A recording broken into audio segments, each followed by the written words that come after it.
Alec Baldwin got into a car crash the other day, and his story is not adding up, in my opinion.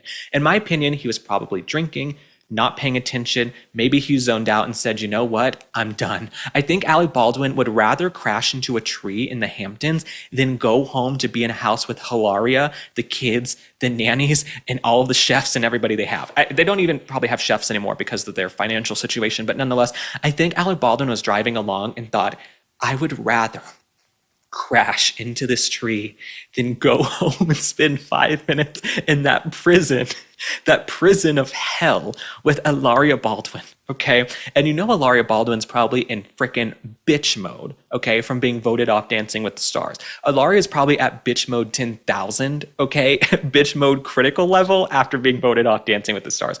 Also, if she really was Latina, she'd probably be a better dancer.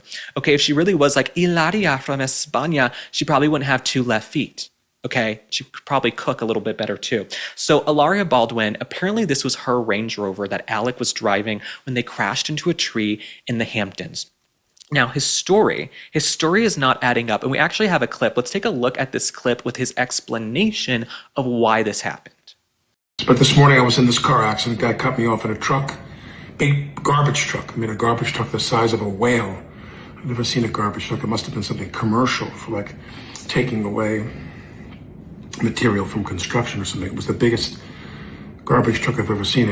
Anyway, I won't go into the details now and bore you, but to avoid hitting him, I hit a tree. I hit a big fat tree. So he says, I've just never seen a garbage truck like that. Maybe it's because he's such a rich elite who's been living in this fancy building in New York City. But for Alec Baldwin to come out with this cockamamie story that he was behind a garbage truck and he swerved to avoid the garbage truck and maybe he was so angry, we actually have an interview. You guys, here at the Spot On interview, we tracked down the driver of the garbage truck. Let's take a look. How do you like my garbage truck? This truck is in honor of Kamala and Joe Biden. Obviously, we're joking, but Alec Baldwin, the Trump derangement syndrome, all of the kids, the garbage truck crashing into trees. This is an opportunity for Alec Baldwin, I think, to go back to the drawing board and get some help.